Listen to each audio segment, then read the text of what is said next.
Découverte notamment d'un nouveau sport ou sinon d'un sport pas très connu des Burkinabés appelé dodgeball avec notamment la promotrice de ce sport au Burkina et de l'association des joueurs de dodgeball. On va découvrir ce sport ensemble à travers bien sûr notre rubrique invité du jour. Avant ça, vous aurez la rubrique à la découverte 2 qui part à la découverte cette semaine de la Cour royale de Tébélé et puis bien sûr on s'intéressera également à la revue de presse avec Alphonse Ouedraogo. Avec lui on partagera l'actualité ensemble. Et plus tard, on recevra d'autres invités pour parler des événements à venir. Madame, Messieurs, fidèles téléspectateurs, bienvenue à Bonjour le Faso et bonjour à tous.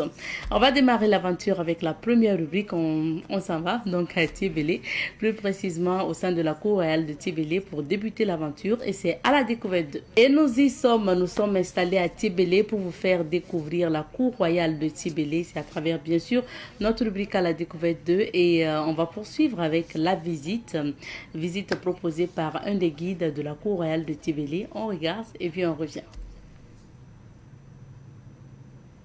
Les peintures murales, c'est vraiment des tas de matériaux qu'il faut mettre ensemble afin que ça puisse quand même donner ces peintures-là. Vous avez le kaolin qui est utilisé, vous avez la latérite qui est utilisée, vous avez les bouts de vase qui sont utilisés aussi, vous avez les cacs de néré aussi qui font partie. Donc c'est tout ça là qui font les matériaux là et que nous utilisons pour quand même mettre la peinture. Les différentes formes, vous avez le macramé, les ailes d'épervier, les scarifications. Il y a plein de signes qui sont sur les murs là et nos parents essayent quand même de nous relater ça afin d'avoir au moins l'histoire de la tradition et de ne quand même pas laisser tomber. Bien sûr, il y a des interdits. Ouais, pour un étranger qui aimerait visiter le palais, d'abord il ne faut pas venir ici avec un habit rouge, encore une casquette rouge. Peu importe ton matériel que tu as là, il ne faudrait pas que ça soit en rouge. Pourquoi? Le rouge est interdit au palais. La cour royale de Tébélé, avec ses belles peintures murales, ou encore nous l'appelons la commune des 1000 couleurs. Les gens ont tendance à vraiment venir visiter ces 1000 couleurs-là parce qu'il n'y a plus un autre coin où il y a ces peintures-là. Même si vous verrez des coins où il y a ces peintures-là, c'est très différent de ce que nous faisons. Et c'est très différent puisque la technique même de pouvoir faire ces peintures-là est différente des autres. Par exemple, il y a des matériaux que nous utilisons pour faire, ce sont des matériaux traditionnels où ça ne se trouve pas partout ailleurs. Avec les changements climatiques, là, bien vrai que c'est un peu compliqué, mais avec ce changement-là, nous essayons toujours, avec la collaboration de nos mamans, de trouver ces matériaux qui ne sont pas à côté, mais à la frontière ghanéenne, pour qu'enfin elles puissent quand même redonner l'image datant de nos parents. Le sérieux problème qui fait que c'est ainsi là est que les maisons sont vraiment en ruine. Puisque vous voyez même les eaux de pluie qui tombent de ces dernières années où nous n'arrivons plus vraiment à retenir ces maisons-là. Voilà. Et si vous voyez bien, il y a une différence de construction. Et cette différence d'aujourd'hui là, ça nous a vraiment emporté. Puisque la manière dont nous construisons les maisons et d'aujourd'hui, ce n'est plus pareil. Actuellement, nous construisons avec des briques. Et là, ce n'était pas des briques qu'il faudrait construire avec. Et pourquoi nous construisons avec des briques? Parce qu'il y a manque de moyens. Ça fait que nous ne pouvons pas reprendre le système, mais c'est d'aller avec les briques là. C'est un peu ça la particularité. Les conditions pour visiter le palais, nous avons jusqu'à 3 modalités. En fait, 2 modalités pour l'entrée. La dernière modalité, ça c'est pour le guidage. Pour l'entrée, nous avons 2 tickets d'entrée. Il y a les tickets nationaux et les tickets internationaux. Les tickets nationaux, ça coûte 1000 francs par personne. Et les tickets internationaux, ça fait 5000 francs par les occidentaux, par les internationaux. Et c'est avec ces recettes que nous avons encore, nous recevons là, nous essayons de collecter ça pour pouvoir relancer la peinture. Il est bien installé sur ce plateau. Bonjour et bienvenue, Alphonse. Bonjour, Madame Nikima. Bonjour à toutes et à tous. Alors, on découvre d'abord les titres. Oui, et je commence avec le quotidien de tous les Burkinabés citoyens à sa une ce matin. Nous apprenons donc ceci, nouvelle du front, un déluge de feu sur les groupes terroristes ces 2 dernières semaines. Initiative présidentielle et offensive agricole, 2 programmes ambitieux qui font des merveilles dans la filière riz écrit citoyen. Confédération AUS, Fédération de Russie, les ministres chargés des Affaires étrangères en visite de travail à Moscou. Journée nationale d'engagement patriotique et de participation citoyenne, les conférences en milieu scolaire et universitaire lancées, nous annonce Citoyen.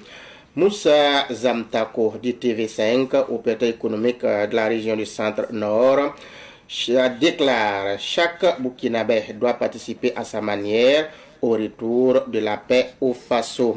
Commerce extérieur, l'exportation de la noix brute de cajou suspendue jusqu'à nouvel ordre. Le pays à sa une ce matin affiche professeur Taladidia Tiombiano, économiste, déclare: le banquier ne doit pas être un caissier mais un catalyseur du développement. Prestation de services en 2024, médias, la BCAO, tresse des lauriers aux éditions Le Pays, écrit le journal Le Pays lui-même.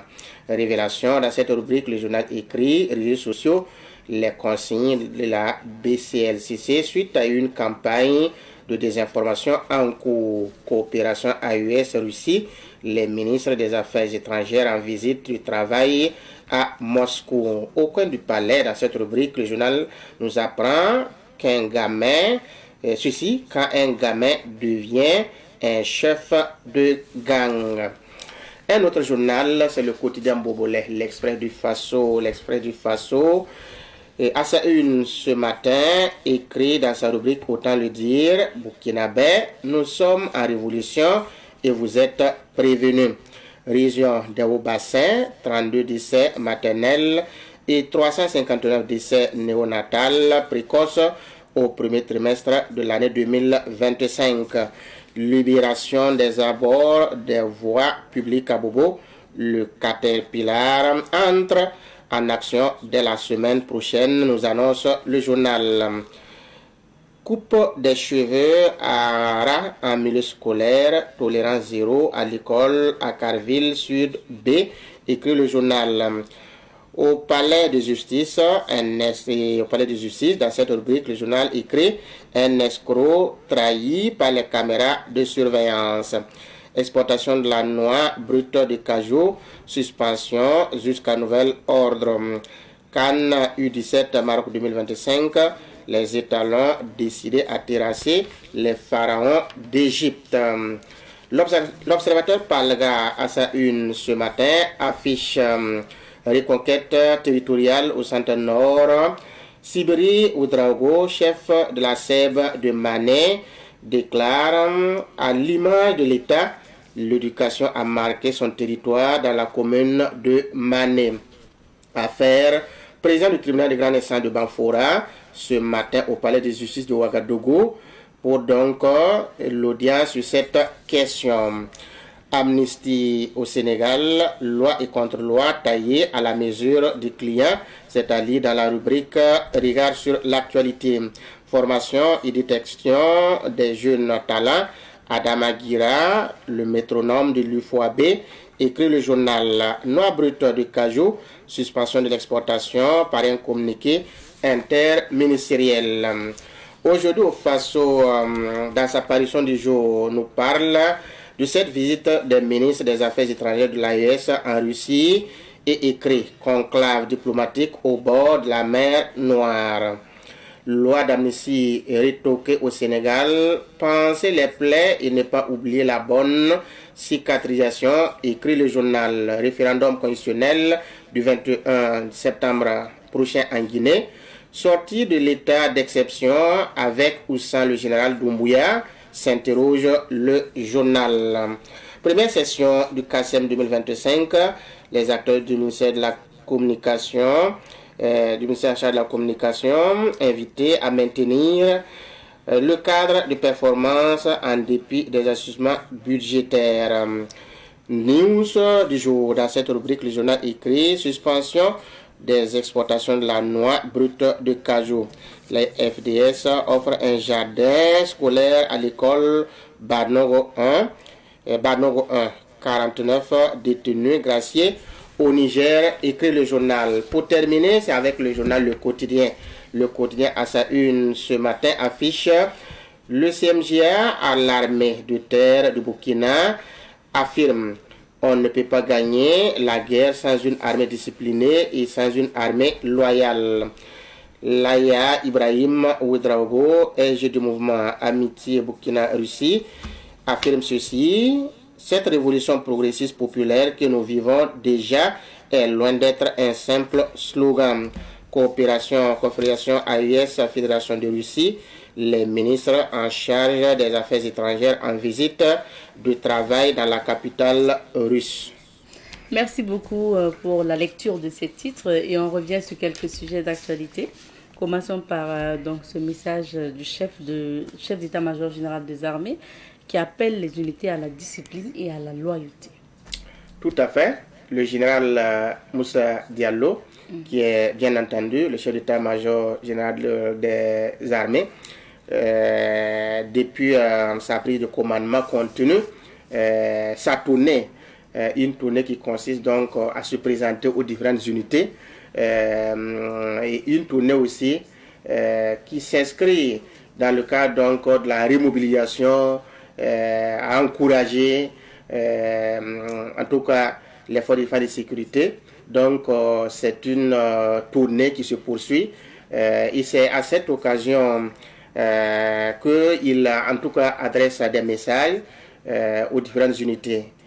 Quand il est allé donc au niveau de l'armée de terre, il a demandé que les militaires restent vraiment disciplinés et loyaux, parce que nous sommes en guerre et on ne peut pas gagner une guerre si l'armée n'est pas disciplinée, si on n'a pas une armée loyale. Ça, c'est vrai. Vous savez qu'aujourd'hui, avec ces temps qui courent, il y a nécessité à ce que nous restions unis, non seulement au niveau de la population, mais aussi et surtout au niveau donc, de l'armée. Donc, l'armée qu'on appelle la Grande Muette parle peu, mais agit. Et cela s'inscrit donc de leur méthode de travail. Donc je pense que cette tournée qui va se poursuivre va en tout cas aider le chef d'état-major, en tout cas à prendre langue avec ces différentes unités-là, à passer des messages au fur et à mesure, selon bien sûr le contexte et l'évolution de la situation. Donc il était tout à fait indiqué qu'après sa prise de commandement, qu'il se présente à ces hommes et qu'il leur adresse donc des messages fermes, et ces messages doivent être entendus et suivis comme il se doit. Un deuxième sujet, on s'intéresse maintenant à la désinformation, donc qui prend de l'ampleur aujourd'hui. La désinformation, on a vu cette semaine avec notamment des pages fake d'institutions, de médias. Qu'est-ce qu'il faut faire dans cette situation? Est-ce qu'il faut changer la communication de guerre?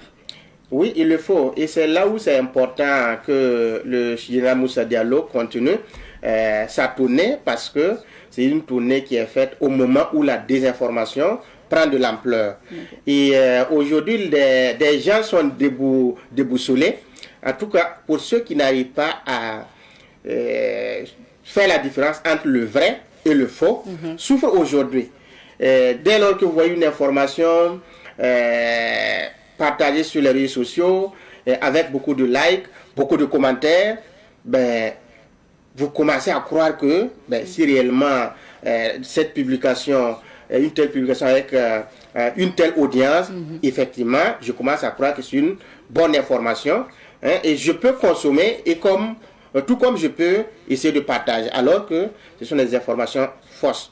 Donc, c'est un appel à tous les niveaux, que ce soit au niveau donc des citoyens ou ceux qui sont en tout cas au niveau personnel de l'armée. Chacun doit être vraiment prudent. Il ne faut pas consommer de façon incontrôlée tout ce qui est dit sur les réseaux sociaux. Non, je pense qu'il y a des canaux de communication, canaux officiels de communication, et c'est à travers donc ces canaux-là qu'il faut arriver à saisir, à faire la différence entre une information qui est vraie et une information qui est fausse. Donc je pense que surtout ces hommes qui sont engagés au niveau donc du front, je pense que en tout cas ils doivent être prudents et ne pas prêter oreille attentive à ce qui est véhiculé sur les réseaux sociaux, parce que le chef de l'État l'a dit, restez donc aux aguets, même si dans des endroits bien donnés, vous avez eu des victoires, vous travaillez à consolider, à amener l'accalmie dans des zones bien données, restez éveillés parce que l'ennemi n'est pas loin, mais vous devez donc rester aux aguets. Donc je pense que cela est important. Il ne faudrait pas qu'étant au niveau du front, qu'on ait les yeux rivés sur le téléphone, sur tout ce qui se dit sur les réseaux sociaux, qui ne sont pas forcément vrais. Donc je pense que c'est un message qu'il va en tout cas communiquer avec ces hommes. Mais au niveau donc des populations, il faudrait que nous nous enseignions. On ne doit pas prendre une information publiée, une information par telle ou telle personne, et puis on commence à dire un tel a publié, c'est vrai, et puis tu commences soit à partager dans des groupes WhatsApp ou à parler même de bouche à oreille que c'est comme ça, alors que ce n'est pas vérifié. Donc, qu'est-ce que les gens font? Moi, je dis que ce sont les conséquences de l'intelligence artificielle. Bien sûr, bien sûr. C'est-à-dire ce qui se fait aujourd'hui, ils ne piratent pas les sites ou les pages officielles des institutions, mais c'est à travers l'intelligence artificielle qu'ils arrivent donc à jouer le jeu, à faire en sorte que ça soit une publication avec le logo de tel ou tel service, et puis l'information est affichée. C'est ça. Et c'est fait comme si c'était la RTV qui a publié, comme si c'était Savane Média qui a publié, comme si c'était tel ou tel service qui a publié, même ou tel ou tel ministère. les ministères même de la Oui, sécurité, même l'état-major, on peut, leur coller une publication. L'usurpation d'identité. Donc, les gens doivent être prudents. Et je pense que s'il y a à communiquer, c'est à ces institutions, à ces services-là, de les communiquer. Et vous savez que pour communiquer, ce n'est pas caché. Donc, vous allez vous rendre compte que lorsque c'est une information qui est vraie, les services en question vont communiquer comme il se doit. Et tout le monde va commencer donc à consommer l'information, à croire à ce qui se dit. Donc, je pense que il faut être prudent, non seulement dans les groupes WhatsApp, que ce soit sur le TikTok, Facebook et même les sites aujourd'hui. On parlait il y a quelques jours des gens qui donnaient de fausses informations comme quoi le président Alassane Dramane Ouattara ne supporterait pas bien, ainsi de suite. C'est la même méthode qui est utilisée pour distiller ces informations-là. Et une information qui est donnée, et en bas, au nom d'un journal, et puis le journal, en bas, on se permet de dire, en tout cas, nous adressons quoi, nous connaissons au peuple frère, un journaliste ou un journal ne va pas avoir ce langage. Donc, si tu es attentif, tu vas te rendre compte que ça, c'est une fausse information. C'est ça. Donc, c'est pareil pour ce que nous voyons ces derniers temps. Il faudrait que les gens soient prudents. C'est ça. Il faudrait que les gens soient prudents parce qu'on a l'impression que les gens aiment ce qui est faux plus que ce qui est vrai.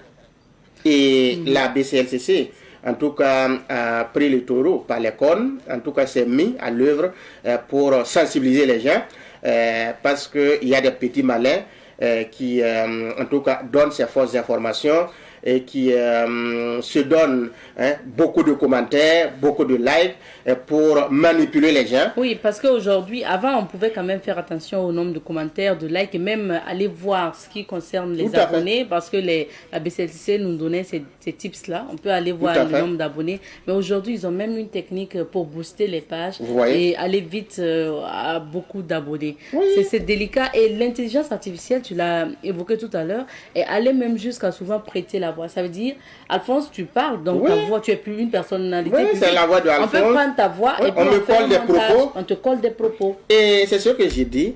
C'est la conséquence du fait que nous sommes en retard par rapport à l'utilisation de l'intelligence artificielle. Ouais. Je pense que cette question a été débattue à l'Assemblée et la ministre en charge donc l'économie numérique a été appelée à s'expliquer, à donner en tout cas la politique du gouvernement par rapport à cette question. Aujourd'hui, il faut se dire la vérité, c'est l'arme qui va être utilisée par les différents pays pour combattre l'un contre l'autre et nous devons nous atteler à être au rendez-vous parce que l'intelligence artificielle, nous ne devons pas nous mettre en marge.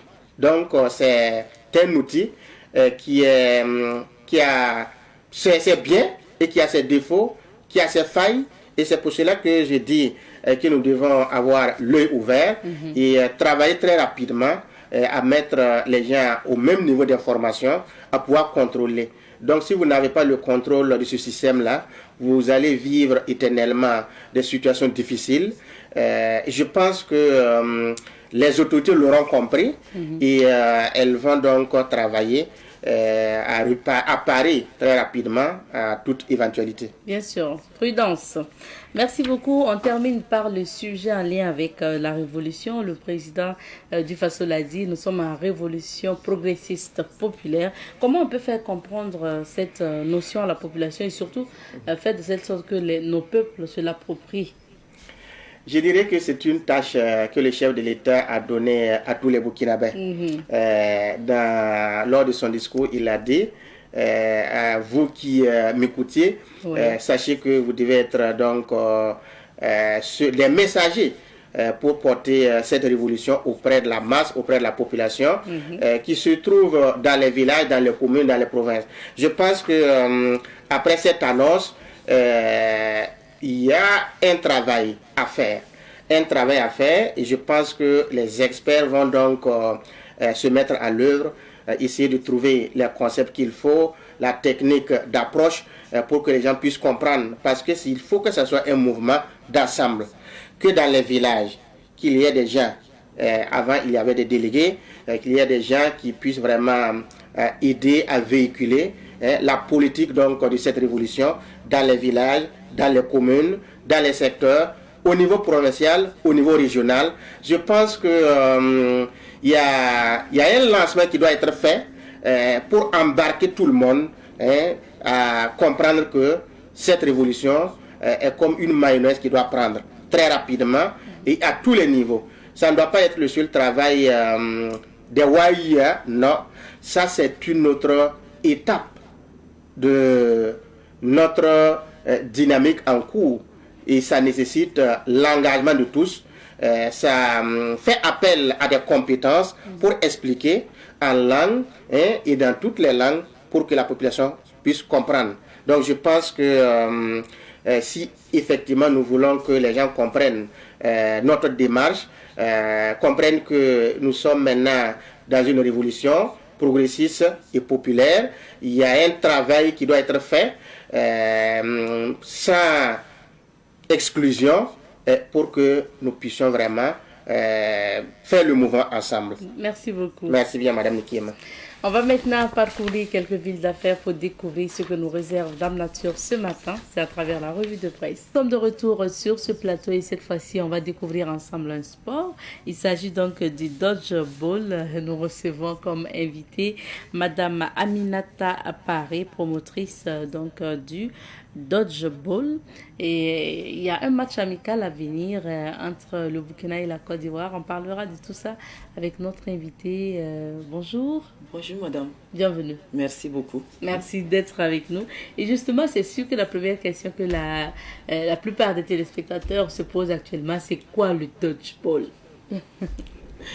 Merci à la chaîne de télé Savane FM de nous avoir donné l'opportunité vraiment de présenter la discipline. C'est ça. Le dodgeball est une discipline sportive américaine, mais d'origine africaine. Oui. Et ça se joue avec deux équipes de 6 joueurs. D'accord, deux Voilà. équipes de 6 joueurs, ok. Qui se font face sur un terrain de 18 mètres sur 9. Voilà. Et le but là, c'est d'éliminer le max de joueurs possible du côté adverse. Voilà. Ah, mais quelles sont les règles élémentaires peut-être du... Vous avez dit que c'est pas dodge, c'est dodgeball. Dodgeball. Dodgeball, Oui. voilà. On voit en image justement une vidéo qui présente un peu le jeu. Oui. Mais c'est quoi en fait les règles élémentaires? Les Quand vous règles- parlez d'élimination et autres. Oui, merci beaucoup. Et les règles élémentaires, au fait, c'est d'éliminer le max des joueurs, comme je l'ai dit, du côté adverse. Voilà, ce sont les règles. Et C'est quand la balle tape un joueur. oui, touche un joueur? Oui. Ok. Quand la balle touche un joueur, lui-même, il doit être honnête, lever la main et puis sortir du terrain. D'accord. Oui. Mais maintenant, moi, je regarde les images, je vois en même temps qu'il y a plusieurs ballons sur le terrain. Oui. Comment ça se joue, ça? Et c'est 5 ballons qu'on doit mettre sur la ligne médiane. Ok. Voilà. Et c'est composé de 6 joueurs, 2 équipes de 6 joueurs. Et sur la ligne médiane, on place 5 ballons en tissu. Ok. Voilà.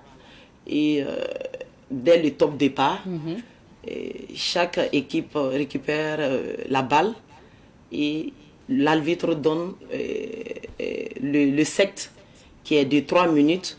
Et ces 3 minutes-là consistent à éliminer le max des joueurs du côté adverse. Là, vous courez partout pour taper le ballon, enfin, pour jeter le ballon sur quelqu'un ou bien? Oui, c'est un athlète. Ok. Et lui, ça consiste à éviter la balle, soit à saisir la balle. Et dès que le côté adverse saisit la balle, celui qui a lancé est éliminé. Et automatiquement, celui qui a gobé la balle fait monter automatiquement un de ses coéquipiers qui est éliminé. D'accord. C'est un sport qui se joue, par exemple, durant combien de temps? C'est 2 fois 20 minutes. 2 fois 20 minutes. Oui, avec 5 minutes de pause. D'accord. Ça veut dire qu'à la base, si on donne le top de bras et qu'il y a 5 ballons sur le terrain, pour combien de personnes vous avez dit? 2 personnes de 6 joueurs et 6 personnes Donc 12, voilà, 12 personnes cinq sur ballons. le terrain. Ah, d'accord. Donc Oui. ça veut dire que tout le monde n'aura pas de balle en possession. C'est celui qui sera plus athlétique à récupérer une balle au milieu. Oui, c'est le ballon central. Ok. Voilà, qui doit être récupéré par l'athlète qui a été le plus rapide. Ah oui. Alors, ce sont des règles certainement avec le jeu. Petit à petit, on pourrait notamment connaître mieux. Est-ce que c'est un sport assez connu au Burkina? Moi, je ne connaissais pas, j'avoue. Oui. Au fait, on est toujours dans la promotion pour que toute la population burkinabé puisse découvrir cette nouvelle discipline qui vient de l'Afrique, de chez nous. Oui. Oui. Et ça vient de l'Afrique, de quel pays Même dans toute l'Afrique, au fait, c'est joué. Par exemple, en Afrique de l'Ouest, nous l'appelons la police. Oui. Et en Europe, on appelle ça le ballon prisonnier ou ballon chasseur. D'accord. Et en Amérique, maintenant, le dodgeball. Oui, le dodgeball. Ok. Maintenant, vous, c'est depuis quelle année vous avez commencé à faire la promotion de ce sport? Parce que vous avez une association aujourd'hui de joueurs de dodgeball. Depuis quelle année? Je peux dire que j'ai découvert au fait la discipline depuis 2023.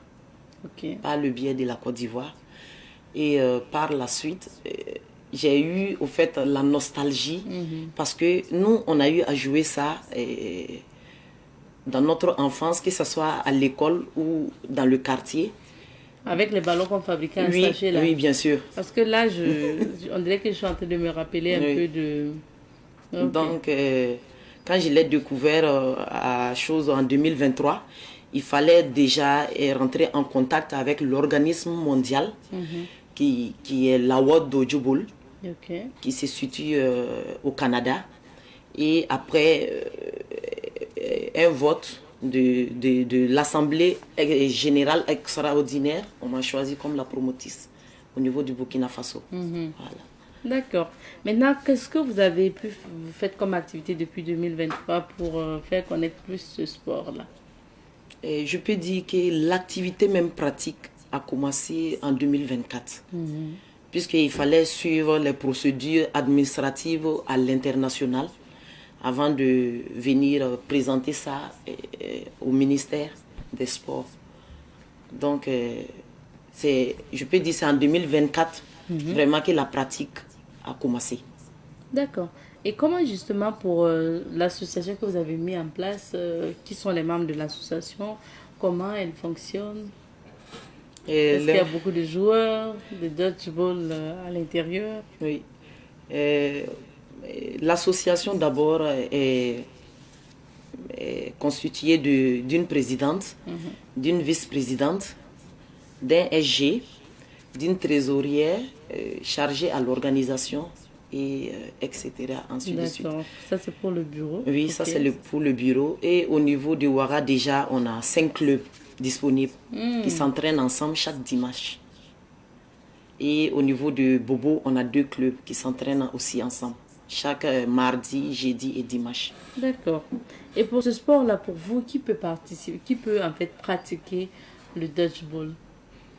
Et, au fait, c'est une discipline qui est ouverte à tout le monde. Les enfants, les jeunes, oui. Ok. C'est ouvert à tout le monde et c'est une discipline mixte. Ça veut dire hommes et femmes se mettent sur le même terrain pour jouer ensemble. Et, il suffit seulement d'avoir un peu d'endurance et c'est le bien-être comme tous les autres sports. Mais ça, vraiment, ça renforce la cohésion sociale, le fair play, l'esprit d'équipe et c'est socio-éducatif pour nos enfants. Alors, les images qu'on regarde, est-ce que ce sont des faits ici ou pas?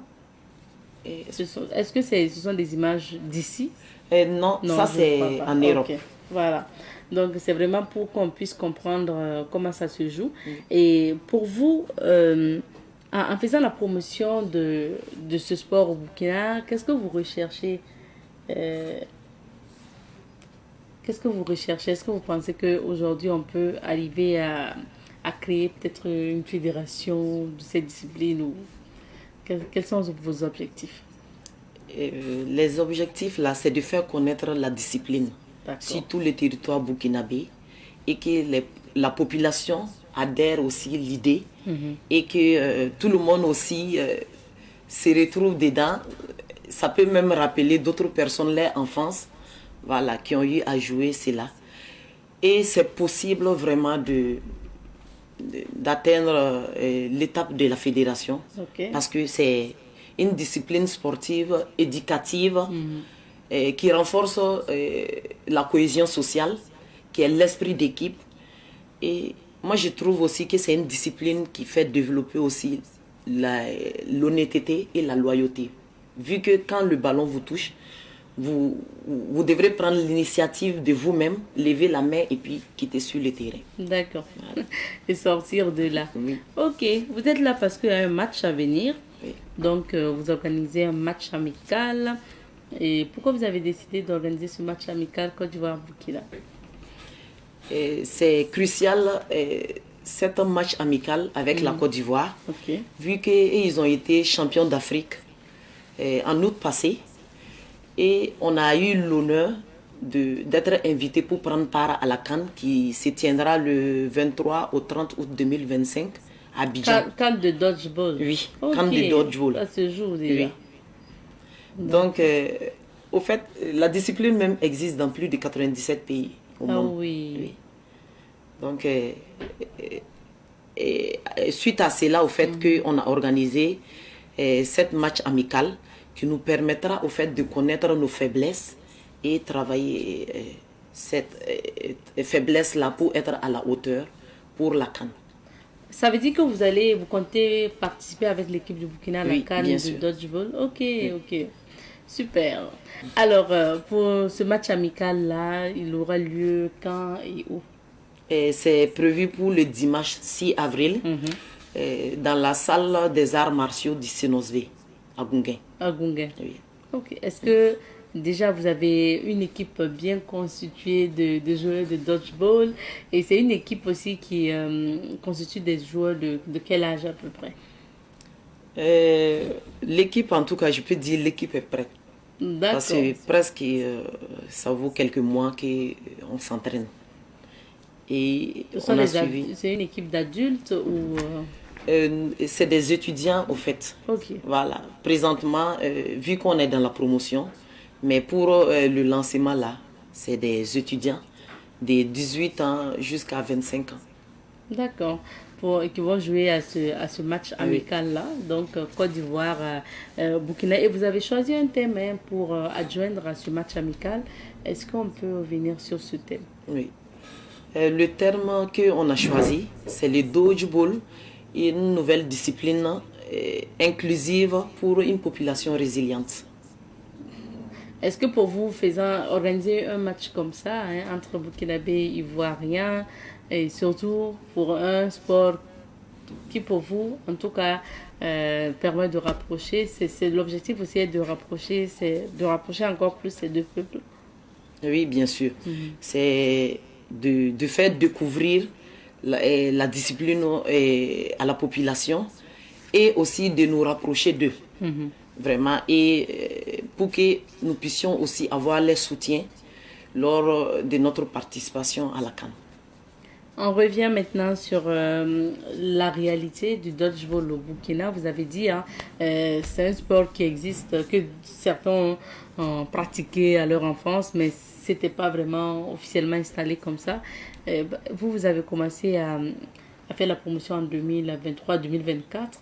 Est-ce qu'aujourd'hui, vous ne rencontrez pas des difficultés pour faire connaître ce sport ou pour bien l'asseoir au Burkina? Je peux dire pas vraiment. Et pourquoi? Parce que quand le projet a été présenté au ministère des Sports, de la Jeunesse et de l'Emploi, franchement, je profite même du micro vraiment pour remercier tout le ministère des Sports, de la Jeunesse et de l'Emploi, vraiment qui nous a ouvert les portes, qui nous accompagne, qui nous donne les orientations et les conseils. Donc je peux dire jusqu'en là, on n'a pas eu de problème vraiment, vu qu'on a les baobabs, les anciens et ceux qui maîtrisent vraiment le domaine sportif vraiment, et qui nous accompagnent et qui nous donnent des orientations. Donc je peux dire vraiment, on est vraiment dans la joie et ça nous encourage aussi, nous, la jeunesse et l'association même en question. Merci beaucoup. Quel est votre message à l'endroit maintenant du public de Gounguin, de Ouagadougou, par rapport à ce match de dodgeball qui va se jouer? Donc, quand vous avez dit? Le 6 avril. Dimanche 6 avril. Prochain. Oui. Ok. Votre message à l'endroit du public? C'est de vraiment inviter toute la population ouaralais et ouaralaises vraiment de venir nous soutenir pour cette première lancement officiel dont on veut vraiment que tout le monde découvre c'est quelle discipline, et vraiment les gens vont voir que c'est pas nouveau pour eux, vu que la plus grande partie de la population a eu à connaître ça dans son enfance. Donc c'est de vraiment venir nous soutenir et ensemble découvrir cette nouvelle discipline qui est bénéfique pour nous tous, qui est le bien-être et qui est le développement personnel, l'esprit d'équipe, qui renforce aussi la cohésion sociale. Et peut-être pour finir, est-ce que pour ceux, après ces images qui sont intéressés à rejoindre les clubs, c'est possible? Oui, c'est possible. De jouer au dodgeball dans vos clubs? Oui, bien sûr. D'accord. Et c'est à partir de quel âge? C'est ouvert à tout le monde, à partir de 9 ans, jusqu'en allant. Du moment que vous avez la pêche, vous avez un peu d'endurance, vous pouvez esquiver, c'est possible d'intégrer le groupe. D'accord, oui. Merci beaucoup. Merci à vous d'être passé et on vous souhaite en tout cas un bon match amical pour ce dimanche prochain. Oui. Vous l'avez dit, c'est à quelle heure? 15h30. 15h30? Oui. Et le terrain, vous avez salle des arts martiaux d'Isenosbe, à Gounguin. Ok. Oui. Donc, bon vent pour ce match-là. Et puis, voilà, on souhaite bon vent aussi au dodgeball au Burkina. Vivement une fédération, vivement des compétitions nationales en dodgeball. Pourquoi pas. Merci à vous. Merci beaucoup, madame. Et merci à la chaîne Savane FM, vraiment, de nous avoir donné l'occasion de présenter la discipline. Merci Maintenant, beaucoup. c'est Savane TV, donc à la télé, c'est Savane TV, à la radio, c'est Savane FM et ça donne Savane Média. Oui. En tout cas, merci à vous d'être passé. On va marquer une petite pause et puis on retrouvera d'autres invités après. Nous recevons pour vous aujourd'hui Monsieur Doumbia Sia. Monsieur Sia Doumbia, il faut le rappeler, est le coordonnateur du Centre-Sud de Planète des jeunes panafricanistes Burkina Faso. Bonjour à vous, Monsieur Sia. Oui, bonjour, madame. Également sur ce plateau, donc, Monsieur Syriac Poda, coordonnateur du Centre de la planète des jeunes panafricanistes Burkina. Bonjour, Monsieur Poda. Bonjour, madame. Merci à tous les deux d'être sur ce plateau pour nous parler surtout aussi de la planète des jeunes panafricanistes Burkina, votre mouvement. Et c'est depuis 2021 que le... 2020, notamment que le mouvement existe. Mai 2020. Ok. Alors, c'est bien quand même de nous rappeler pourquoi le mouvement est né et comment ça a été fait. Donc, je donne la parole au coordonnateur centre. Merci bien, madame. La PJP est une association internationale, si on veut bien dire, puisqu'elle est implantée dans plusieurs sous-régions du Burkina Faso. Et je dis bon, du Burkina Faso, de l'Afrique, quoi. Ok, d'accord. Oui, et surtout au Burkina Faso. C'est dans l'optique de rassembler les panafricanistes que la PJP a vu le jour. Voilà. Rassembler les panafricanistes. Est-ce que je suppose qu'il y a d'autres objectifs également? Oui, les objectifs de la PJP, premièrement, c'est déguerpir les bases étrangères, militaires de l'Afrique. Ça veut dire que vous avez été dans la lutte en son temps? Bien sûr, la lutte a commencé, si vous vous rappelez du convoi qui devait passer par Bobo, mais c'est le coordonnateur national qui est basé à Bobo qui a sonné la lettre pour que ce convoi puisse être arrêté. Hein. Et ça a fait des jours avant qu'on puisse libérer ce convoi. D'accord. Donc c'est ça. Et puis vous parlez de panafricanisme également?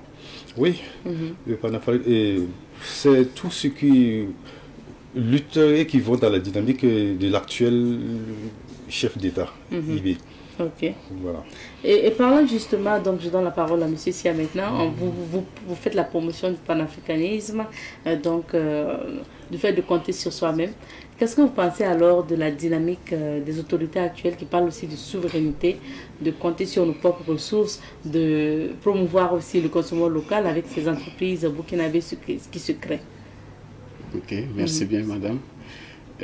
D'abord, je vais encore définir la PJP, la Planète des jeunes panafricanistes, et qui est en tout cas arrivée au Burkina Faso en 2020. Et c'est comme mon collègue venait de le dire tantôt, la PJP c'est une grande structure internationale, si on peut le dire, de la diaspora, et au moins dans près de 54 pays en Afrique. Voilà. Et au Burkina Faso, voilà, la PJP a vu le jour en mai 2020. Maintenant, dès lors, je pense que, bon, permettez-moi de remercier aussi le coordinateur national Nestor Podassé, voilà, qui nous a permis aussi d'être là. Il a vraiment bataillé pour que, en tout cas, pour faire rayonner la PJP au Burkina Faso. Et ça existe dans plusieurs régions du Burkina, presque dans toutes les 13 régions. Voilà. Et hors du Burkina, parce que vous avez parlé aussi de son volet international. Bien sûr, et la diaspora, voilà. Justement, quand on parle de volet international, c'est la diaspora. Bien sûr. Voilà.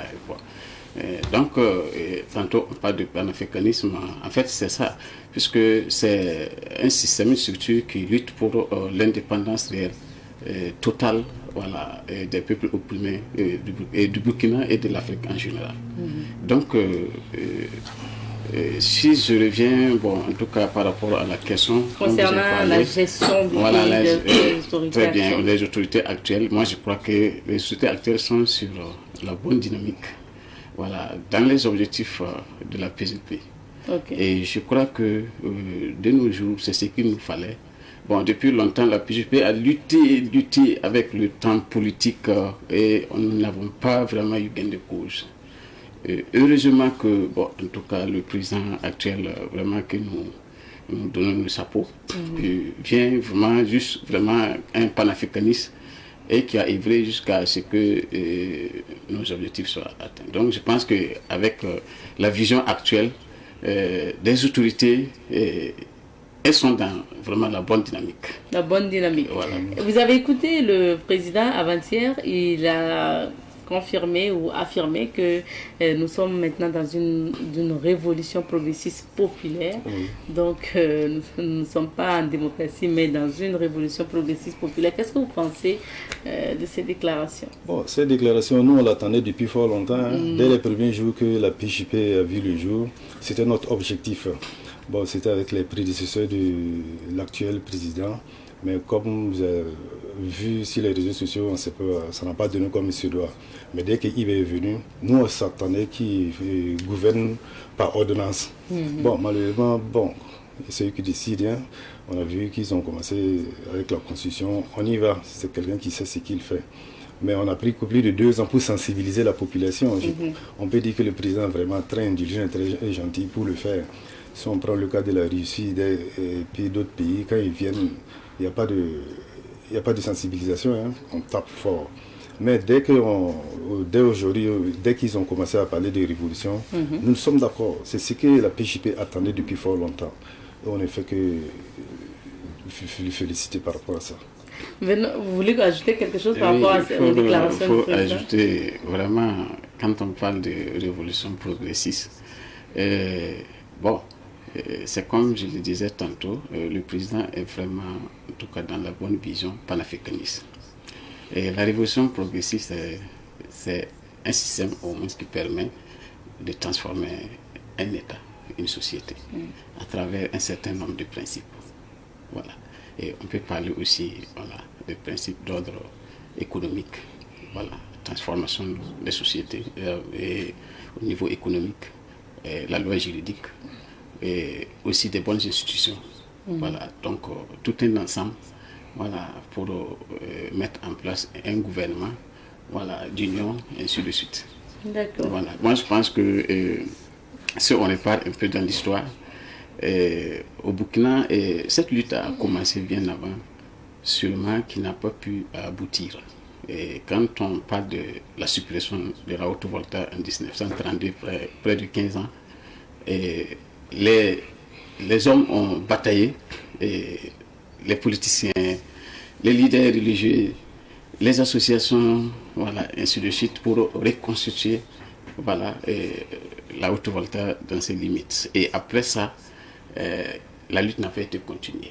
Et sinon, aujourd'hui, on n'en a pas parlé encore de l'impérialisme en tant que tel. Voilà, si ils étaient restés dans cette dynamique, je crois qu'aujourd'hui, le peuple était quand même souverain. Parlons maintenant de l'actualité au sein de la PJP, donc la planète jeune panafricaniste. Et déjà, comment vous êtes organisé? Je commence par monsieur le coordonnateur du centre.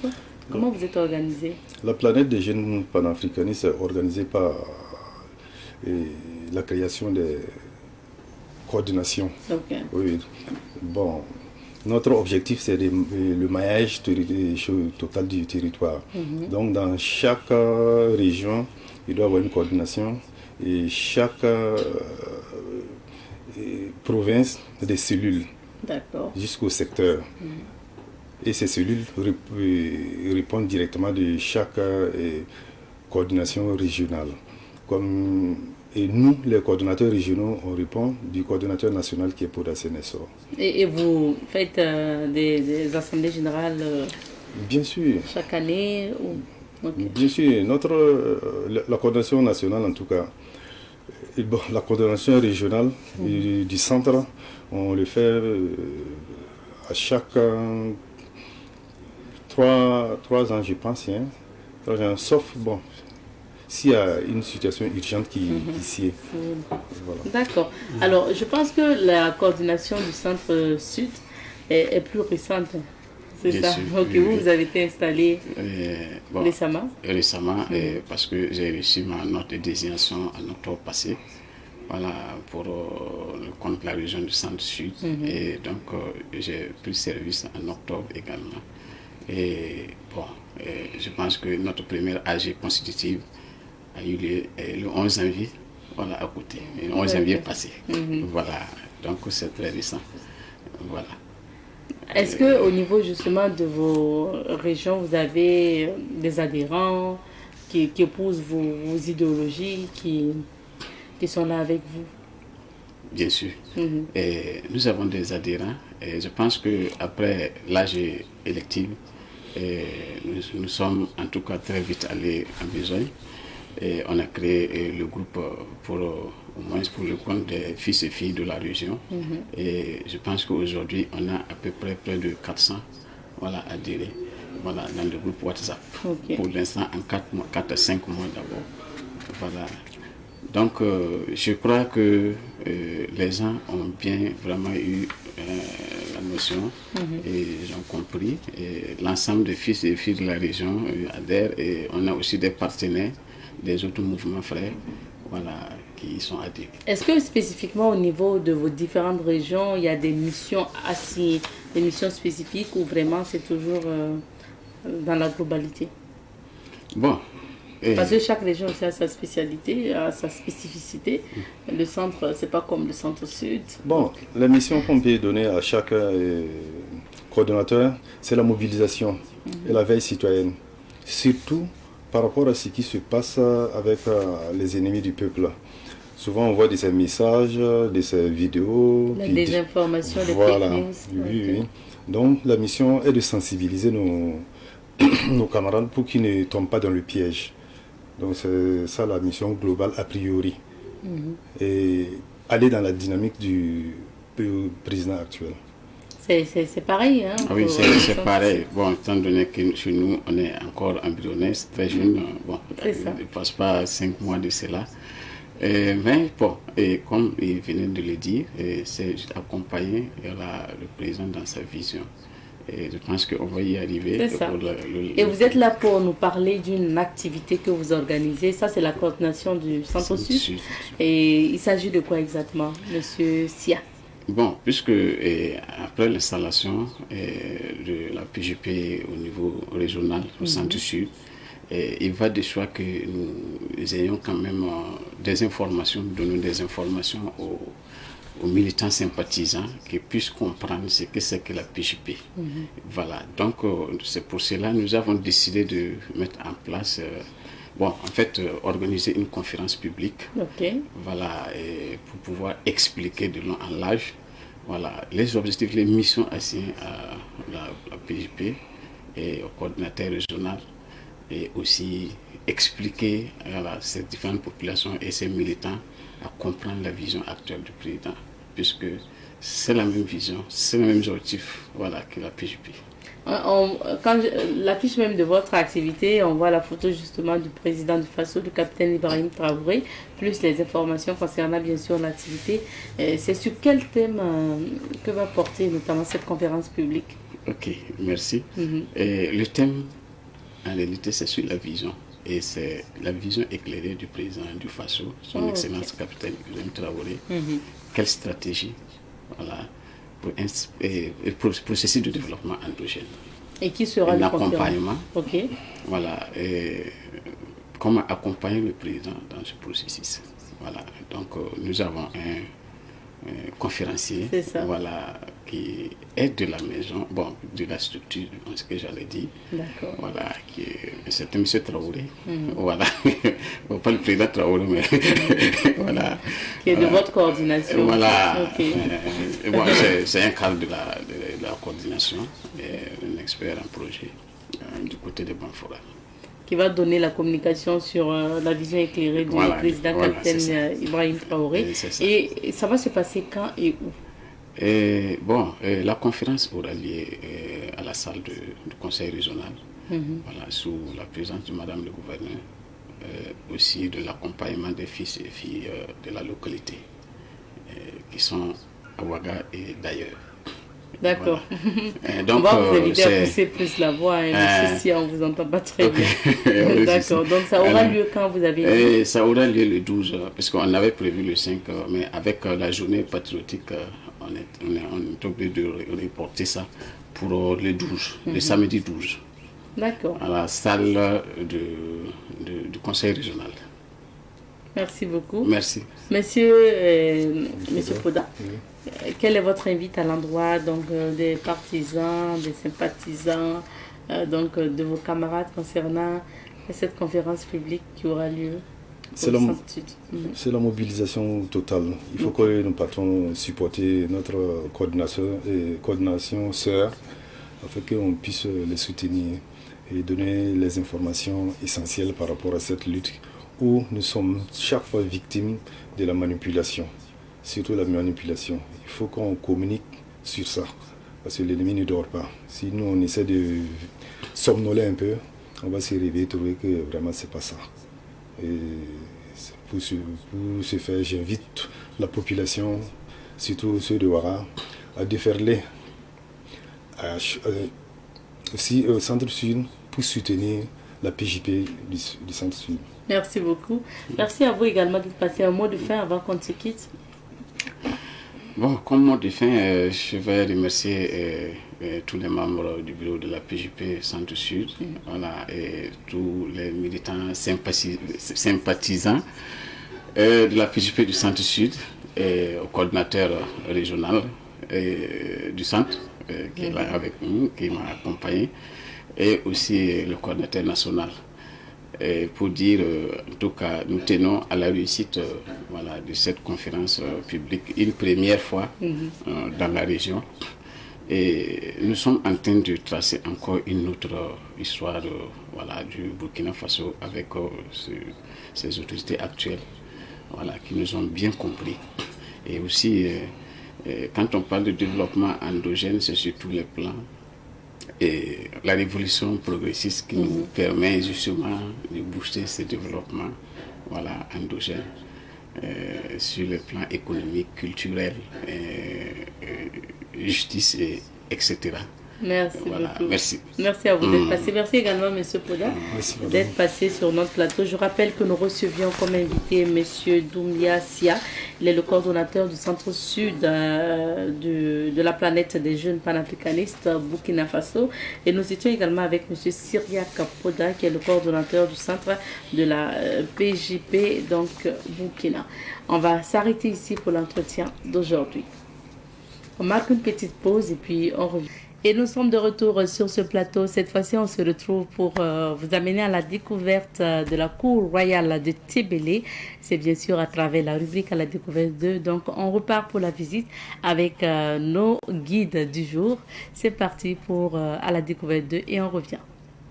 La cour royale de Tébélé, avec ses belles peintures murales, ou encore nous l'appelons la commune des 1000 couleurs. Les gens ont tendance à vraiment venir visiter ces 1000 couleurs-là parce qu'il n'y a plus un autre coin où il y a ces peintures-là. Même si vous verrez des coins où il y a ces peintures-là, c'est très différent de ce que nous faisons.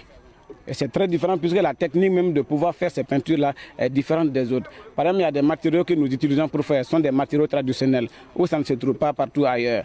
Avec les changements climatiques-là, bien vrai que c'est un peu compliqué, mais avec ce changement-là, nous essayons toujours, avec la collaboration de nos mamans, de trouver ces matériaux qui ne sont pas à côté, mais à la frontière ghanéenne, pour qu'enfin elles puissent quand même redonner l'image datant de nos parents. Le sérieux problème qui fait que c'est ainsi là est que les maisons sont vraiment en ruine. Puisque vous voyez même les eaux de pluie qui tombent de ces dernières années où nous n'arrivons plus vraiment à retenir ces maisons-là. Voilà. Et si vous voyez bien, il y a une différence de construction. Et cette différence d'aujourd'hui là, ça nous a vraiment emporté. Puisque la manière dont nous construisons les maisons et d'aujourd'hui, ce n'est plus pareil. Actuellement, nous construisons avec des briques. Et là, ce n'était pas des briques qu'il faudrait construire avec. Et pourquoi nous construisons avec des briques? Parce qu'il y a manque de moyens. Ça fait que nous ne pouvons pas reprendre le système, mais c'est d'aller avec les briques là.